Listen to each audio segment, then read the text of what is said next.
Все, кто может помочь, срочно вмешайтесь. Отправляйте это видео всем. Политикам, депутатам, адвокатам, психологам. Семья осталась без помощи. Это срочно должно измениться. Шестилетняя девочка в спектре аутизма стала жертвой инцидента в школьной подростке в Израиле. Родители пытались защитить ребенка, но система их полностью бросила. Предупреждения игнорировались. Психологическую помощь не предоставили. Школу не сменили. А ребенок продолжает страдать. Это сигнал для всей системы образования. Мы не позволим закрывать глаза на наших детей. Смотрите интервью и помогите этой семье, которая бросила система. Любая ваша поддержка может помочь спасти ребенка. Ведь каждый день промедления – это страдание ребенка.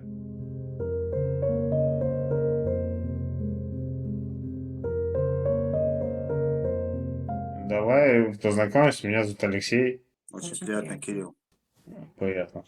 Скажи, пожалуйста, о вашей дочери, сколько ей лет и какие особенности развития у нее? Мы говорим о Стефани. Ее зовут Стефани, ей 6,5 лет. И у нее есть спектр аутизма. В какую школу она должна была пойти изначально и почему в итоге оказалась в другой? Изначально надо было пойти в школу. И в итоге Что это за школа? это школа, которая специализируется то есть именно конкретно спектром аутизма. В последнюю минуту не только нам, но и другим родители сообщили то, что место, которое будут учиться дети, не только наш ребенок и остальные дети, пойдут конкретно именно на эту школу. Какую школу, где она находится, нам не хотели до конца не говорить. Не знаю, почему такая секретность. Это нам уже было странно. Ну, то есть, почему нельзя прийти посмотреть, что за школа, и почему никто не говорит, как называется школа. То есть, с самого начала, то есть, это уже было что-то странное, что-то уже было не то. И не только нам было странно. В итоге, когда уже надо было идти записываться, уже подходили последние неделю или две до того, как уже надо было, последний раз уже записаться, нам уже только потом сказали, и потом уже жена пошла, и потом уже оказалось, что эта школа изначально не специализируется на спектром аутизм,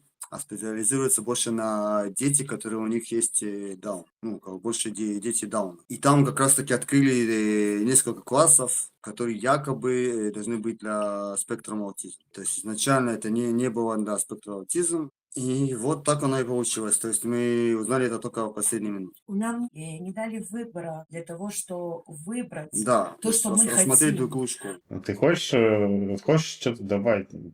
Или Я как? очень хочу добавить то, что это не только дауны, там абсолютно разные дети с разными, как называется на русском языке, правильно сказать, Психическими отклонениями? Да, разными тоже, да. аутологическими проблемами. А аутизм для них это было что-то знакомое, что они и шли учить на наших детей. Наши дети были как испытанные Это вот для кролики. них, как Света сказала, то есть это все было им в новинку, то есть они не знали, с чем они более связываются. Как она и сказала, что как бы мы только в конце узнали, куда, и даже не было шанс выбрать другую школу, то есть уже было поздно. То есть не было возможности отказаться от этого распределения? Нет. Не было.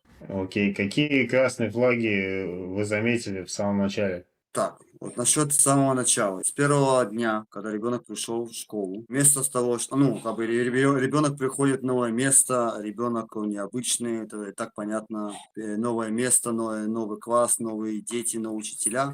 Начинаются истерики. Это логично, это нормально, то есть необычный ребенок. Не хочет заходить. Вместо того, чтобы как-то поговорить с ребенком, как-то заинтересовать, как-то там идем поиграем, идем почитаем, что-то такое вот, и как-то заинтересовать ребенка, чтобы он зашел в класс. Я так понимаю, что просто хватает ребенка за руку и начинает тянуть ее до того, что ребенок просто падает и тянет ее просто на пол, в сторону класса, на глазах у мамы. То есть в эту же минуту просто меня там не было, там была моя жена. И она все это представление видит. И, конечно, она была очень злая. И сказала, что то есть нельзя так с ребенком поступать, потому что это не мешок картошка какой-то, который можно тянуть по полу. Директор этой школы увидел это. Конечно, она тоже была немножко возмущена, почему она ее тащит. И сказала отпустить ее. И я так понимаю, после этого инцидента был еще один инцидент, который, она там начала истерить. И чтобы успокоить ребенка, они взяли и закрыли ее в комнату, без окон, без ничего. Просто закрыли и ушли. От истерики, от испуга. Это учительница была или кто закрывал? Учитель. Да, учитель. Мгм. Учитель И закрыл ее в комнату, эта комната закрыта без каких-то либо окон. Ребенок, у него началась истерика, впала в панику, начала ломать двери, она начала кричать, умолять, чтобы ей открыли двери. Я пыталась выломать эту дверь, они ни в какую не открывали. Я сказала, если вы сейчас не откроете дверь, я в полицию обращаюсь. Они открыли двери, и я сразу пошла об этом рассказать, как говорится, все, что связано со школой.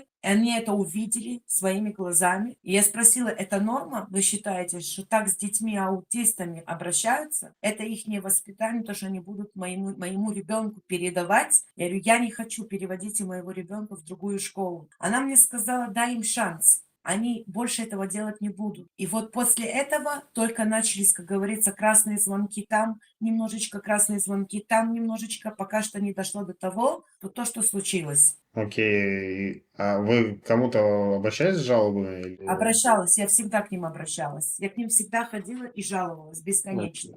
Кому? К директору или к кому? Не директору, а ходила ли... в Министерство образования ходили для детей. То есть Мгм. и не один раз. Каждый раз, когда что-то случалось, да, когда что-то случалось, Вот то сейчас я ходила она... туда, и с ними общалась, и объясняла, и показывала. И каждый раз они меня уговаривали, что все будет хорошо, дай им шанс, все будет хорошо, мамочка, успокойся. Были какие-то доказательства, типа видео там или что-то? Да, Да. у меня были доказательства, я им показывала эти доказательства. И типа ни разу никакого ответа нормального не... Нормального ответа нет, Да, нету то есть, места для нее сейчас, ни в какой школе. да. И в конце концов я не знала о том, что они всех детей вместе держат. Это 20-летний, 18-летний. Ну подожди, не беги вперед паровоза. Пусть Кирилл расскажет. Расскажи, как была организована школьная подвозка, какие возраста ездили вместе. И вообще расскажи, да, еще такой момент, что за 18-летние, типа, это же школа, откуда там 18-летние? Там все дети находятся вместе. То есть, когда у них есть перемены, они все гуляют вместе. То есть, это не разделено по возрастам. И там школа, она специально до 21 года. То есть, да, потому что именно это специальная школа для необычных детей, поэтому все гуляют одновременно вместе. То есть, там нет у них там перемены для одного возраста, перемены для другого возраста, как, например, Там все ну, вперемешку. как в обычных школах бывает. И в развозках то же самое. То есть не было определения. То есть я знаю, что в принципе, как мы это мы узнавали, по закону должны быть до 10 лет, ну, из маленьких детей до 10 лет должны быть вместе. То есть, а те, кто постарше, уже должны быть в раздельных уже развозках. Тут такого не было. А вот вообще, вот в развозке кто с ними едет? Охранник там, медсестра, кто? И есть девушка, которая она...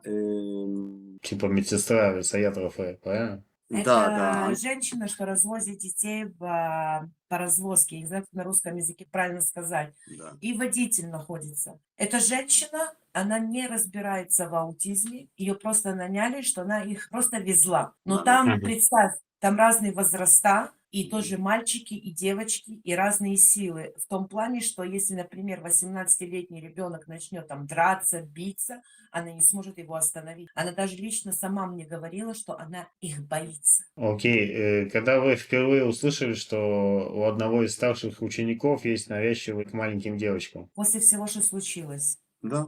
Только после всего... Практически после того момента, как это случилось с ребенком, мы только потом уже узнали. Мгм. Кто знал, то есть руководство школы как бы не знало.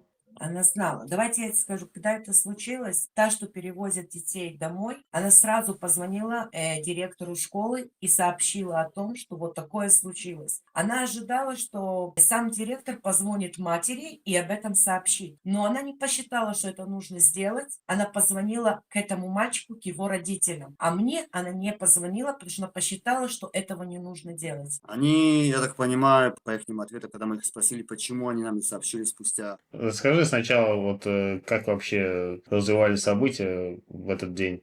Значит так, в один прекрасный день наш ребенок возвращается, весь в истериках, я не могу ее успокоить. Она вся плачет в истериках. Она как раз таки вот недавно одела у нас специально такие трусики, подгузники. Мы, когда ей, то есть, хотели поменять ей, у нее там все было красное. Внизу была Внизу, красная. между ног. И как раз таки моя жена, такая, которая любая мелочь, что она сразу звонит учительнице, то есть спросит, почему так. Ну, типа, кровь шла или что? Что значит красно?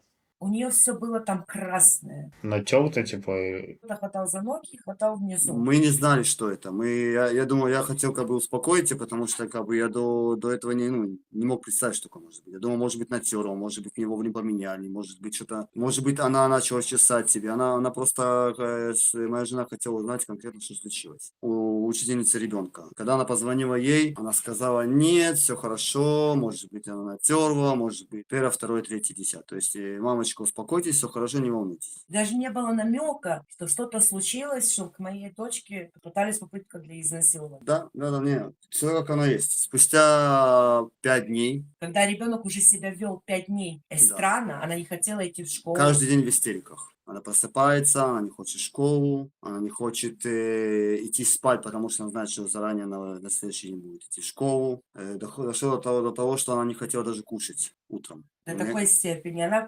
вставала утром и вся трусилась. И я не понимала, почему. Я каждый раз звонила, спрашивала, говорили, все в порядке, мама, хватит Да. беспокоиться. Может быть, потому что она болела, дома много пересидела, и, может быть, из-за этого это повлияло на нее. И я пыталась поверить, потому что у меня в голове не укладывалось, что такое вообще может случиться в таком месте, вот такое, потому что за ними должны же смотреть, по идее. И когда после 5 дней мне позвонила Да. эта директор школы и сказала, быстренько приезжай ко мне, потому что с твоим ребенком что-то случилось. Посередине дня, да. И я в эту секунду, я не знала, что случилось, меня просто трусить начало. Я в тот день была, только узнала, что я беременна. Я только увидела, что я беременна. И меня просто начало трусить. Я оделась, поехала сразу туда. И она мне это начала так рассказывать, как тебе объяснить, как, случилось. Ну что поделать, случилось, а меня просто трусит. И она мне говорит, ты знаешь, у тебя есть права обращаться в полицию. Что она сказала конкретно? Что она рассказала? Она сказала, вы можете обратиться в полицию, но подумайте хорошенько, если это вам надо. Надо, чтобы вашего ребенка начали допрашивать. А что она конкретно сказала по инциденту?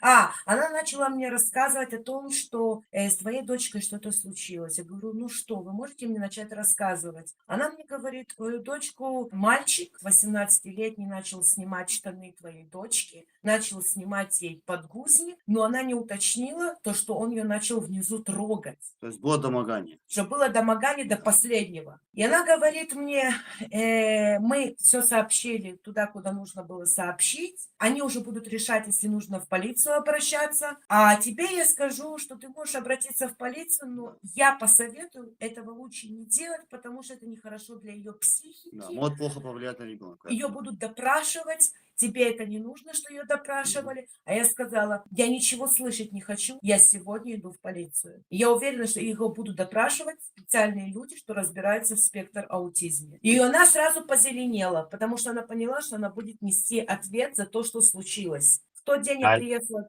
Ну, директриса русскоязычная или ивритговорящая? по-израильскому разговаривать. На иврите. На иврите, прости. И Света, моя жена, как раз таки спрашивала, почему вы спустя только 5 дней решили сообщить нам? Как оказывается, уже в этот же день, когда случилось, родители этого мальчика уже знали, что случилось. Нам спустя 5 дней Молчали и ничего не не рассказывали. хотел ходить ребенок 5 дней в школу в истериках, мы не понимали почему. Нам все сказали, все хорошо, родители, успокойтесь, точнее, все хорошо, мамочка, успокойтесь, все нормально. И в итоге мы вот получаем вот такую бомбу. Она мне просто сказала, я спросила, почему ты мне ничего не сказала? Почему ты посчитала, что мать не должна об этом знать? Это же не то, что ребенок получил какой-то, не знаю, упал, там, не знаю, это как можно такое не рассказывать? Она мне сказала, мы вели, как говорится, Личное расследование. и я не считала, что в эту секунду ты обязуешься об этом знать. То есть Когда мы- по закону, Да. я обязуюсь знать в тот же минуту и в тот же день. Расскажите, как вообще вы узнали, что конкретно случилось? Если не от директрисы, то от кого? Конкретно я узнала от той женщины, что везла на перевозке, потому что она мне объяснила все правильно. Сопровождающий. И который подетально находится. объяснила. Она объяснила совсем по-другому, не так, как объяснила мне сам директор, Более потому что подробно. директор не хочет нести ответ перед тем, что случилось, Мгм. то она мне описала так, как ей в ту минуту нужно было. Та, что везет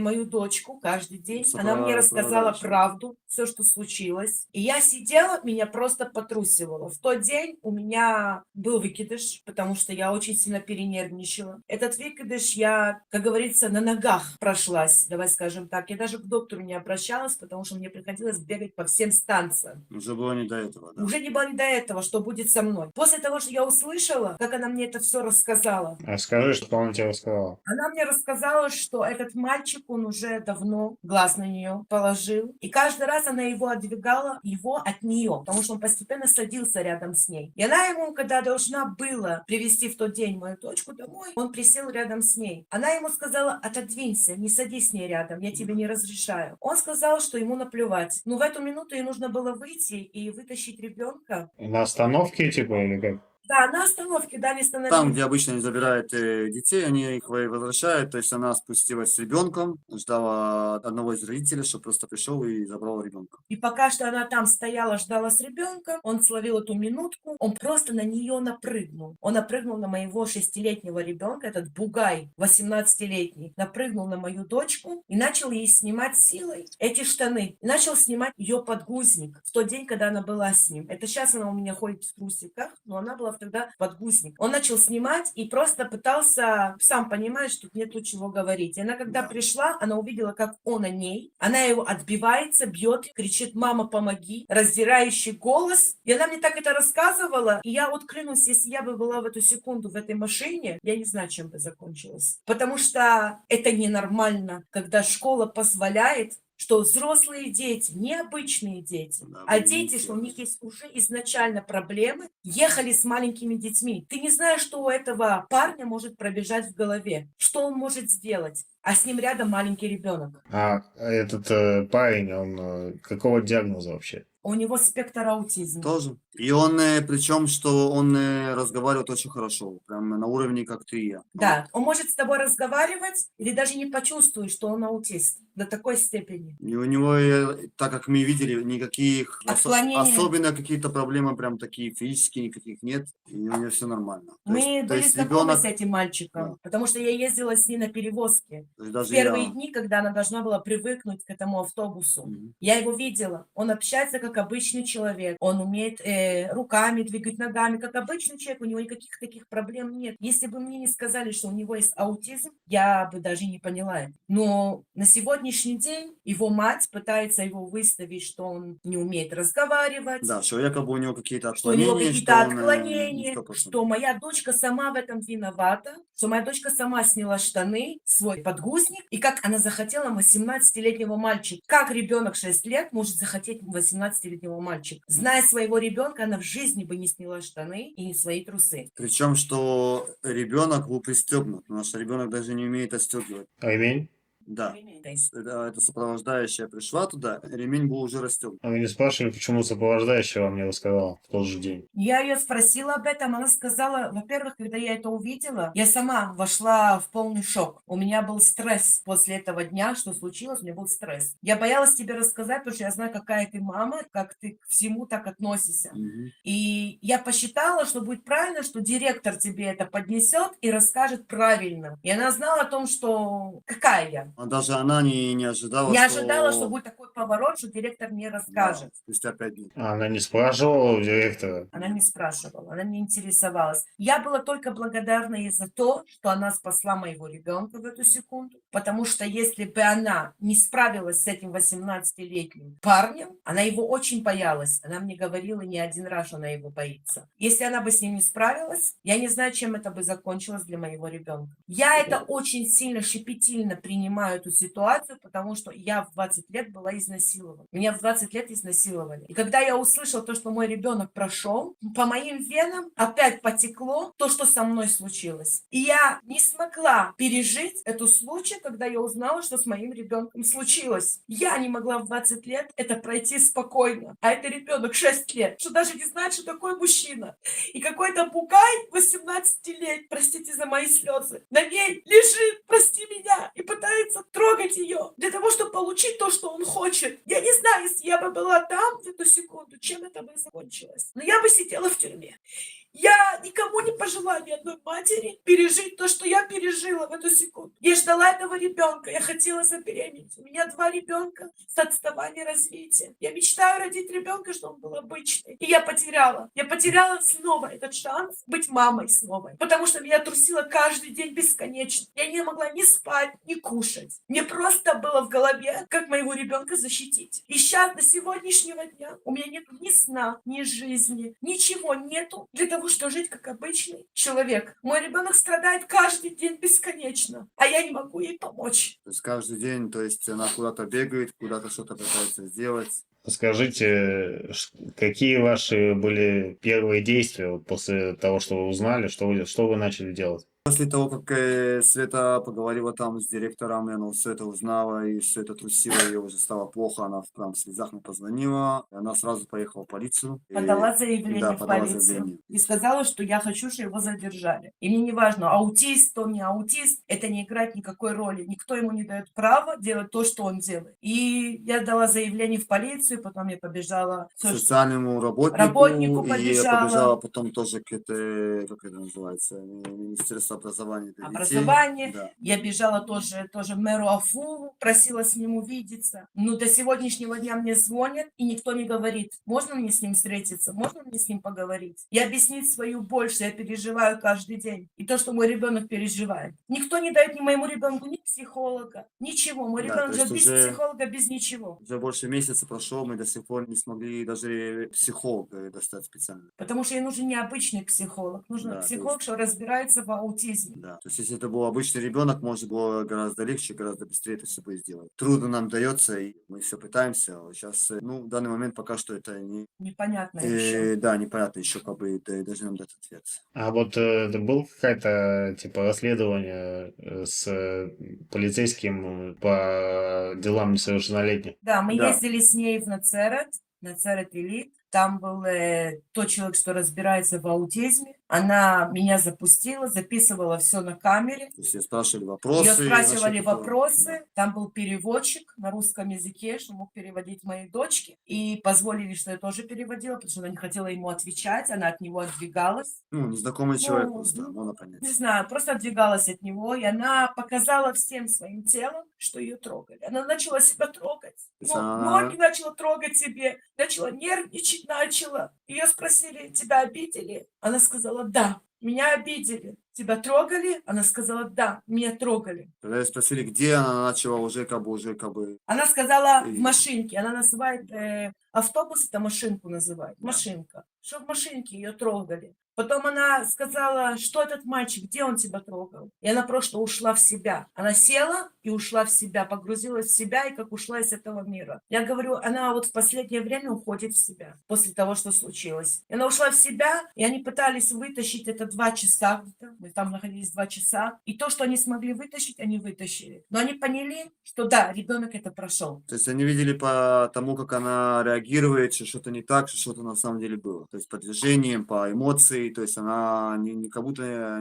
было видно по ней, что она не хочет об этом вспоминать. Она не хочет об этом вспоминать. Ей это очень тяжело об этом вспоминать. Окей, и вот насилие подтвердилось, и дальше что с этим происходит? Передалось полиции, потом его позвали на хакерот. Его тоже позвали, чтобы тоже допросить его. И узнать Допросить более его. подробности, да. И сейчас, когда я была в полиции, вчера я была в полиции, они сказали, что они это передали дальше, все, что связано с судами, и они должны там решить, если дело будет идти дальше, либо оно будет закрываться. То есть если будет более уже Если это будет подробно продо- расследоваться. Да, если это будет дальше расследование, будет продолжаться, то его вызовут в суд. И мою дочку вызовут в суд, и она должна рассказать о том, что случилось на суде. Мгм. Я им объяснила, что я не ищу этому парню тюрьму. Я понимаю, что парень, он необычный. Но я считаю, что такой человек, он опасен находиться в школе, где есть маленькие детки. Он должен быть в закрытом помещении, он должен получать специальное лечение для того, чтобы не случилось будущее снова это. Потому что я понимаю, что он не на 100% понимает то, что он делает. Я так хочу себя убеждать этим, может быть. Но тюрьма не вылечит. Но есть место, что да, может его вылечить и помочь ему. Это дать ему закрытое помещение, подальше от своих родителей, и что его там лечили. Психологи, психиатры, как они там лечат, они уже сами разберутся. Но я считаю, на сегодняшний день он опасен находиться с такими маленькими детьми. Это мое личное мнение, то, что я вижу и как я это вижу. Расскажите, как изменилось состояние дочери в это время, вот, за месяц она ходит в школу, что она делает? Она ходит, но у нас каждый день истерики, у нас просто ни в какой. Она не хочет идти утром, это она плачет, она истерит, она не хочет одеваться, не хочет кушать. И нас вечно утром ждут, потому что мы якобы первые. То есть нас начинают развозки, и они нас вечно ждут. Пока что я и уговорю. Да, то есть Я каждый раз ей что-то пытаюсь пообещать. Я надо тебе подкупать куплю её. компьютер, куплю, я тебе куплю то. Да, я понимаю, что подкуплять в такие моменты не стоит, но я Да. пытаюсь ее как-то уговорить, потому что если я ее не буду посылать в школу, месяц ко мне придут и скажут, что я прошла все правила и не пускаю ребенка на учебу. Потому что это не обычный ребенок, а по законам необычный ребенок должен находиться в школе и получать, то есть, соответственные там какие-то занятия. То есть она не может не ходить в школу. Был бы обычный ребенок, они, может быть, и на это закрыли глаза, но так как по закону она должна ходить в школу, к сожалению, ей приходится туда идти. Ну, с какими силами, с какими боли и слез она идет туда, это просто не передать. У ребенка То есть каждый день она на взрыв плачет. Когда провожаю ее в школу, я сама плачу вместе с ней. А вы не ездили в школу, типа, не проверяли, как это вообще, что там изменилось, может быть, что-то после этого? Ездила в школу, я Мгм. хотела, чтобы она мне объяснила ее, почему она так поступила. Что дала мне конкретное объяснение ее поступка. Она мне никак ничего не смогла объяснить. Но вчера, когда я поехала забирать своего ребенка, потому что я почувствовала что-то не то, я приехала в школу, что я вижу,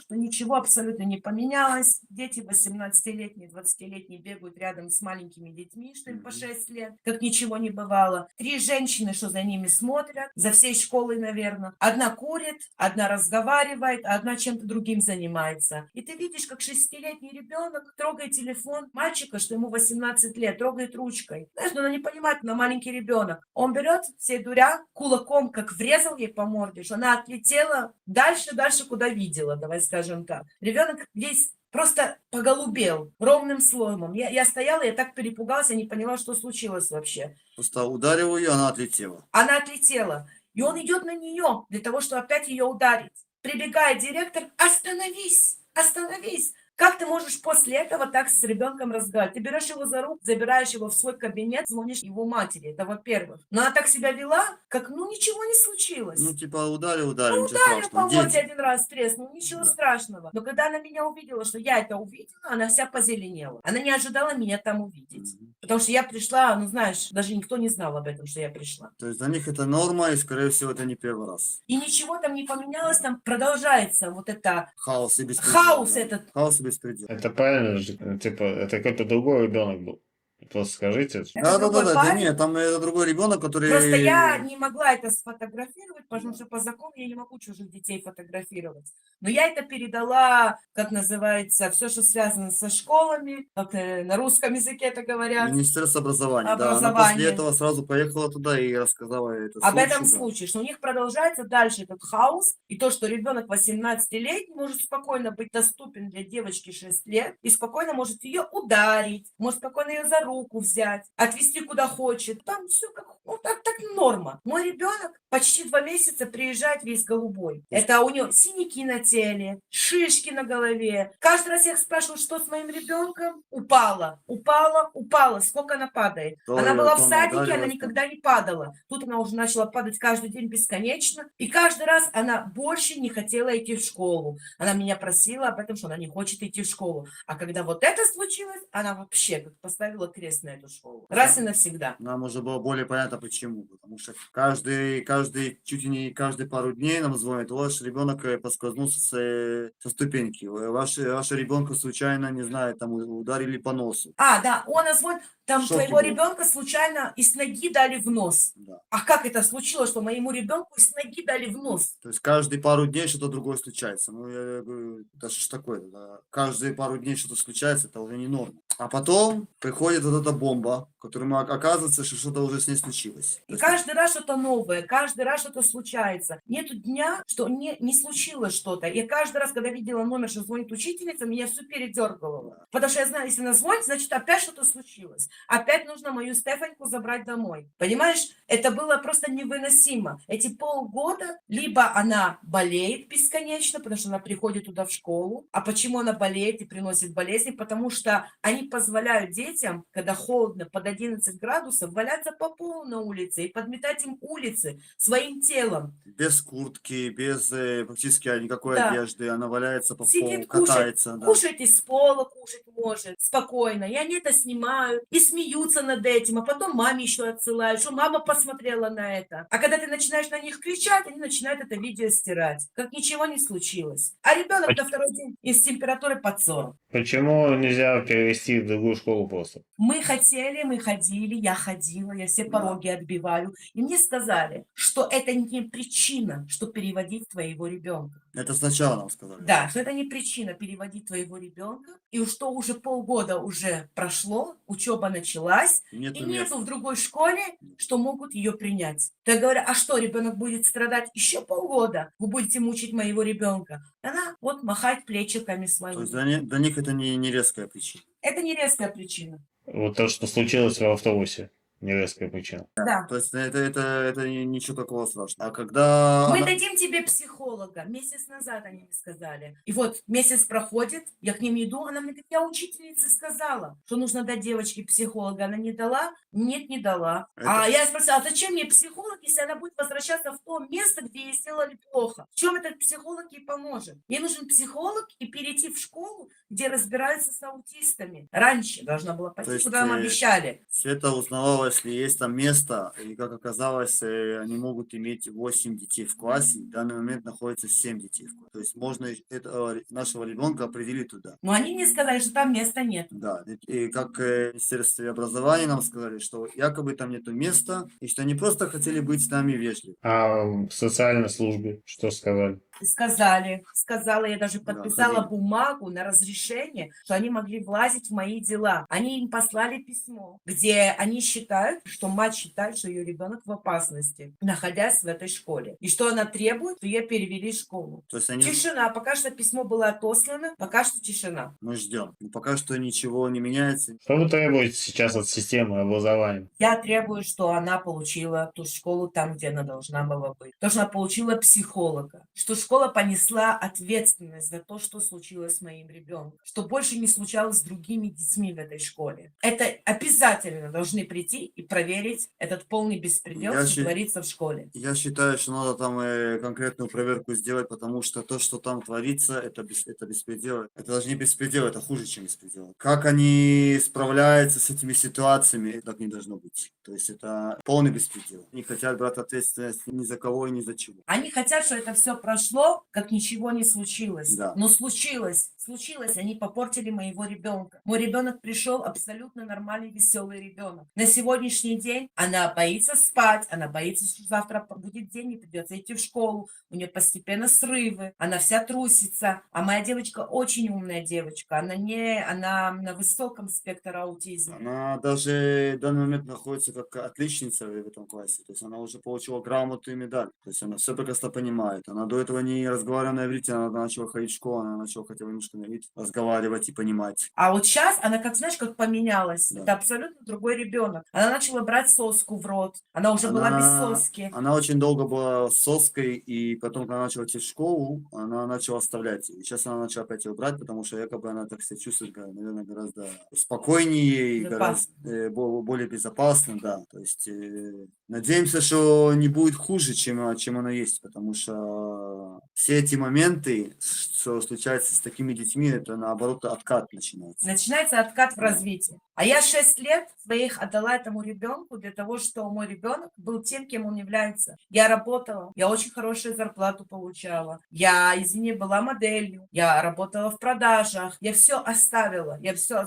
просто сказала пока и ушла воспитывать своего ребенка, потому что мне сказали, что она аутист. Я всю свою жизнь поставила накануне, что этот ребенок встал на ноги. Сейчас моего ребенка просто уничтожают, а я должна стоять и смотреть, как ее уничтожают. И спрашивать, что мне делать дальше, к кому я должна обращаться, в какую дверь я должна стучаться. Я готова в эту дверь постучаться, я готова сделать все абсолютно, что мой ребенок сумел идти в школу с улыбкой. Я не прошу слишком много, что мой ребенок просто и шел с улыбкой, и возвращался с улыбкой, а не слезами на глазах. Я боюсь этого отката, потому что он может быть в любую минуту. Тот человек, что разбирается в аутизме, он поймет, о чем я говорю. Это сразу идет откат. Сразу. От каждого стресса, от всего идет откат. Да, то есть это очень плохо влияет. Каждые такие моменты, которые случаются в жизни, то есть это сразу очень плохо влияет на таких детей. И потом это возвращать, это очень тяжело. То есть она очень способный, умный ребенок. И нам еще с садика говорит, что она может много чего добиться. Добиться может. Да. Но вот с такой школой и то, что она проходит, она не добьется ничего. Кроме того, что будут откаты, разгрессы, и просто ребенок будет идти под откат. И что делать? Вопрос. Кто мне может на этот вопрос ответить? Кто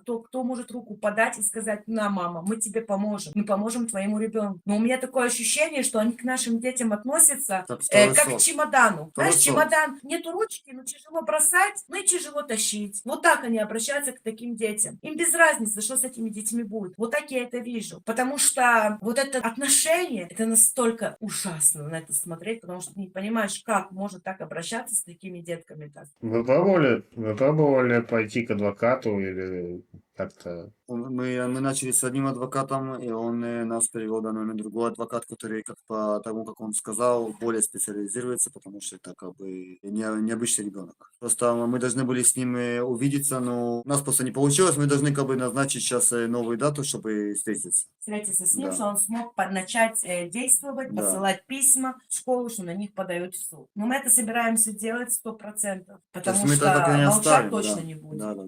Это нельзя молчать и нельзя это так оставлять, потому что это неизвестно, чем это может И, закончиться. как ты сам понимаешь, подавать в суд на школу и оставлять ребенка там, что они потом вымещали на нее свое зло, но это как-то нелогично. Если вы не будете ходить в школу, тогда что будет? По закону нельзя, придет опять. Социальный работник может прийти к нам, да, то есть... Потому что по закону ребенок такой должен быть в школе. Если месяц он не находится в школе, это называется, я не знаю, как на русском языке это говорится, но по-еврею это называется азнаха. По праву они должны к тебе сюда прийти домой и разъяснить, почему ребенок не приходит в школу, и начнутся проблемы. Но разве это недостаточно причина, чтобы не ходить в школу? Согласна, это причина, это очень большая причина, но я не знаю, как они будут на это реагировать. Я никогда в такой ситуации не находилась. Я никогда с опекой не имела дела. И я не знаю, как они будут реагировать на то, если я ее не возьму в школу. А вы не пытались узнать у них?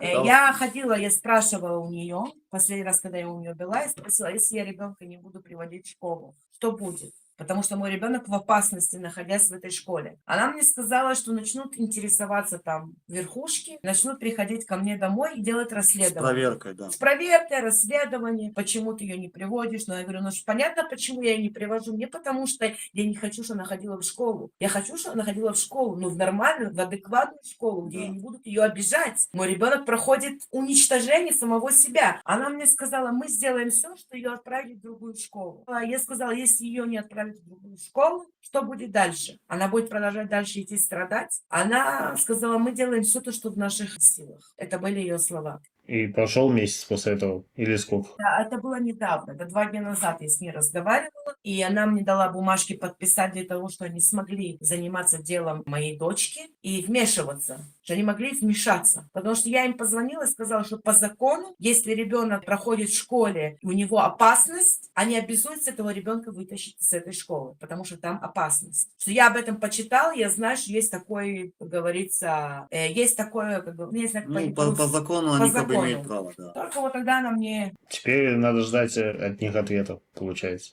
Получается, приходится опять ждать. Все время Да, ждать. ждать, Да. но пока что время идет, И ничего не меняется. и ничего не меняется, ребенок остается в том же положении, в той же ситуации, каждый день одно и то же, эти переживания, То эти есть стрессы. это у нас стресс и у ребенка стресс вместе. И она не должна это все проходить. Почему ребенок 6-летний должен это все проходить? Почему? Они бы хотели, что их дети проходили такое? Конечно, нет. То почему они считают, что чужой ребенок должен это проходить? Это маленький ребенок, что видит весь мир в розовом цвете. Она приходит в школу, она думает, что ее никто не обидит, что наоборот ее будут защищать. А тут ее обижают. И она начинает взрослых людей видеть опасность. Что хуже этого? Ей мир подносят в полной опаске. И где вот эта справедливость? Где ее искать? Куда обращаться? Вот это вопрос. Причем, что мы везде уже были. И причем не один раз и не два раза. Каждый раз И- Света выходит, и каждый раз она там жалуется. У каждый нас раз есть, я рассказывает. познакомилась с одним блогером, очень замечательным человеком, его зовут Дима. Он мне помог, что со мной связался